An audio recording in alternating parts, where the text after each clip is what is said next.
प्रिय विद्यार्थियों, सुप्रभात। मैं निशा आनंद कैम्ब्रिज इंटरनेशनल स्कूल दसूहा की ओर से एक बार फिर आप सबका हिंदी कक्षा में स्वागत करती हूँ। मुझे पूरी उम्मीद है कि आप सब अपने अपने घरों में सुरक्षित होंगे।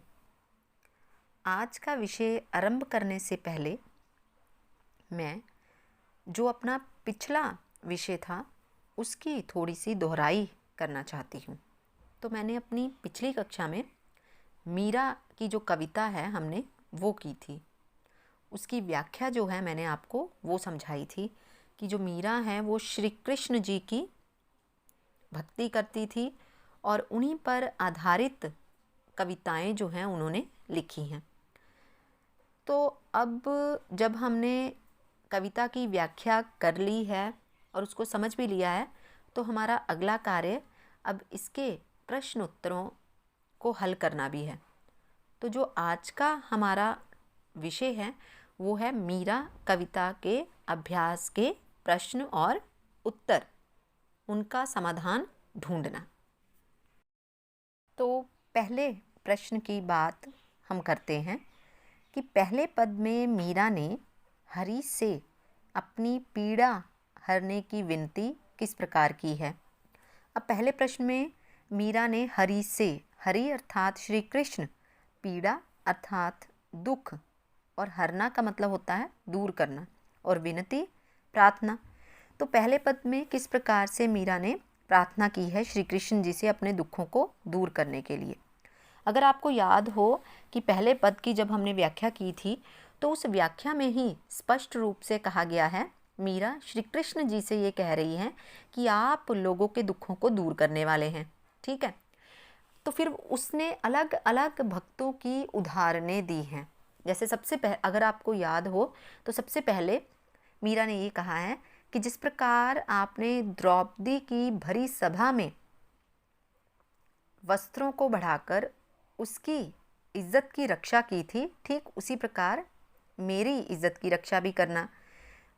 फिर उसने कहा कि जिस प्रकार आपने अपने भक्त प्रहलाद के लिए नरसिंह भगवान का रूप धारण किया था, उसी प्रकार और उसके कष्टों को दूर किया था, तो मेरे कष्टों को भी आप दूर कर दीजिए। और तीसरी पंक्ति में, तीसरे उदाहरण में उन्होंने क्या कहा था कि जिस प्रकार आपने डूबते हुए हाथी को बचाया था और जब उसके पाँव को मगरमच्छ ने पकड़ लिया था तो उस समय उसके कष्ट को दूर किया था, और हाथी के कष्टों को जिस प्रकार आपने दूर किया उस प्रकार मेरे कष्टों को भी दूर कर दीजिए। इस प्रकार मीरा ने श्री कृष्ण जी से विभिन्न भक्तों की उदाहरणें देकर ये कहा है कि जिस प्रकार आपने अपने भक्तों के कष्टों को दूर किया था, ठीक उसी प्रकार मेरे कष्टों को भी दूर कर दीजिए। अब दूसरे प्रश्न पर आते हैं कि दूसरे पद में मीराबाई श्याम की चाकरी क्यों करना चाहती हैं, स्पष्ट कीजिए। अगर आपको याद हो तो हम जब दूसरे काव्यांश की व्याख्या की थी तो उसमें स्पष्ट रूप से मीरा जी ने कहा था कि वो श्याम की चाकरी, श्याम अर्थात श्री कृष्ण, चाकरी का मतलब होता है उनकी सेविका या नौकर, क्यों बनना चाहती है। तो मीरा जी का परम लक्ष्य अर्थात उनका प्रथम उद्देश्य क्या है कि वो श्री कृष्ण जी के दर्शन करना चाहती है। तो श्री कृष्ण जी के दर्शन करने की अभिलाषा को मन में लिए हुए वो श्री कृष्ण जी की सेविका बनना चाहती है। अब सेविका या नौकर जब बन जाएगी तो नौकर होने के नाते या सेविका होने के नाते वो श्री कृष्ण जी के लिए समय समय पर कई प्रकार के कार्य करेगी।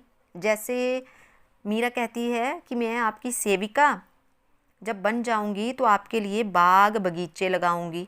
जब बगीचों में मैं पेड़ पौधे लगाऊंगी तो जब आप बाग में घूमने के लिए आओगे तो मुझे रोज़ आपके दर्शन हो जाया करेंगे।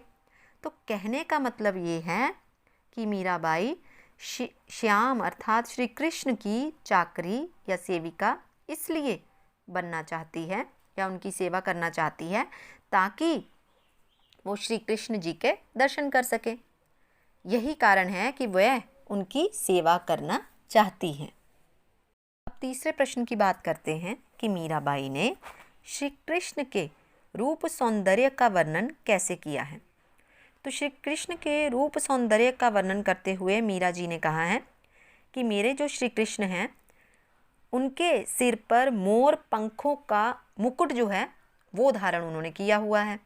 फिर वो कहती हैं कि उन्होंने पीताम्बर अर्थात पीले वस्त्र जो हैं वो पहने हुए हैं और उनके गले में वैजंती के फूलों की माला है और ये सब पहने हुए श्री कृष्ण जी बहुत ही सुंदर लग रहे हैं। इसके अलावा उन्होंने ये भी कहा है कि श्री कृष्ण जी जब बांसुरी या मुरली बजाते हुए जब वृंदावन में गऊओं को चराते हैं तो वो सबके मन को मोह लेते हैं, अर्थात वो बहुत ही सुंदर लगते हैं। इस प्रकार से मीरा जी ने श्री कृष्ण के रूप सौंदर्य का वर्णन किया, अर्थात श्री कृष्ण के रूप की सुंदरता का वर्णन बहुत ही अच्छे ढंग से किया है। अब अगले प्रश्न पर आते हैं। मीराबाई की भाषा शैली पर प्रकाश डालिए कि मीराबाई ने जो कविता की रचना की है उसकी भाषा शैली अर्थात किस प्रकार की भाषा का प्रयोग जो है उन्होंने किया है।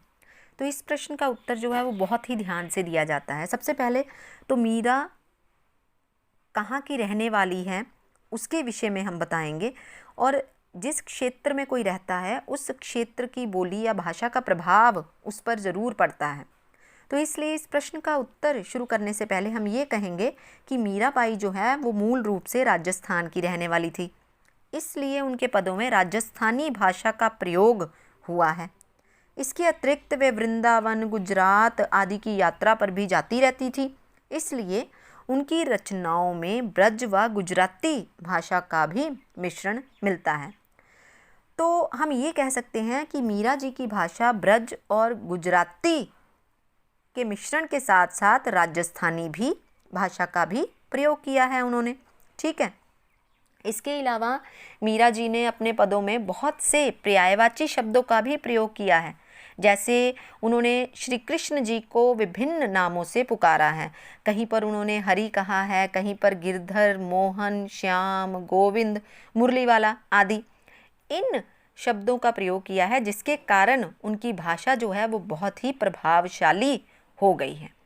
तो इस प्रकार से इस प्रश्न का उत्तर जो है वो आप लिख सकते हैं। तो हम अगले प्रश्न पर आते हैं कि मीरा श्री कृष्ण को पाने के लिए क्या क्या कार्य करने को तैयार हैं।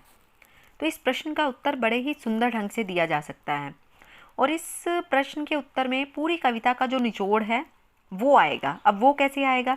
श्री कृष्ण को पाने के लिए मीरा बहुत से कार्य करने को तैयार है। सबसे प्रमुख कार्य जो वो करना चाहती हैं वो श्री कृष्ण जी की सेविका अर्थात चाकर जो है वो बनना चाहती हैं।